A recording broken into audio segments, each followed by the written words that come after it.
你係咪肚餓、嬲、寂寞、攰？歡迎收聽我在 HALT。今集我想同你分享一個好重要嘅概念，神經可塑性，英文叫 neuroplasticity。呢個概念係我自己學習腦神經科學之後對我影響最大，亦令我重新相信自己可以改變嘅一個關鍵詞。咩係 neuroplasticity？Neuroplasticity 就係大腦可以不斷生長、修復同重組，意思就係我哋學得多、做得多、練得多，大腦真係會因為我哋嘅行動而改變佢本身嘅結構同功能。佢就好似樹，你點灌溉、點修剪、點照顧，佢就會點生長。大家一定要記住，只要我哋願意學習同練習，神經系統就一定會回應。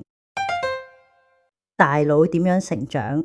其實人嘅大腦一生都會變化，不論係細路、成年，甚至老人家。突觸生成 synaptogenesis 與修剪 pruning。BB 出生後突觸急速生成，1歲左右達到密度高峰，之後會開始修剪唔常用嘅神經連接精簡信號通道。但有趣係突觸生成唔會停，直至人死前都持續發生，代表每個階段都可以建立新連結，唔係細路先學到新嘢。髓溶化 myelination， 髓溶係包住神經嘅絕緣層，令信息傳遞更快。呢個過程其實一直發展到25歲左右先算成熟，所以細個專注力未穩定、做事慢、記性浮，都唔代表唔叻，只係條線路仲未接好。隨住髓溶化完成，專注力、精細動作、思考速都會提升。老人家都學到新嘢。有啲人會以為年紀大咗學唔到新知識，但科學證明神經可塑性唔會因年齡而停止。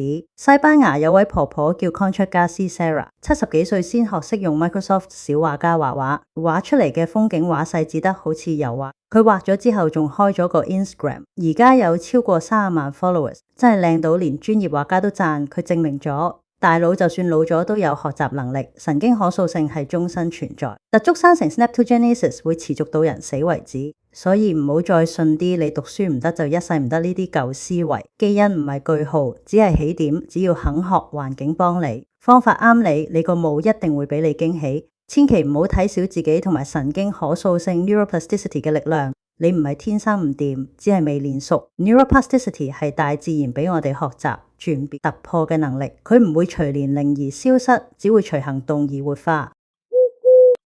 最後，我想同你分享幾個我好中意嘅英文單字，你分別係 neuroplasticity、capable、empowerment、resilience 呢幾個字，對我嚟講唔只係詞彙，而係一種信念、一種力量。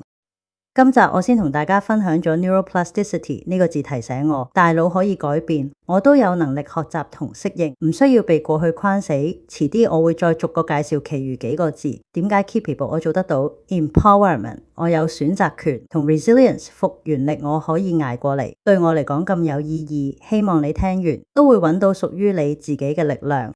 如果你對學習 Phonics 幼兒學習有興趣，我有位朋友開咗個好有心嘅 page， 用可愛狗仔做主角教 Phonics。佢本身都有讀寫障礙，但而家係教育者，證明基因真係唔係句號。歡迎你去 IG 睇下佢嘅專頁。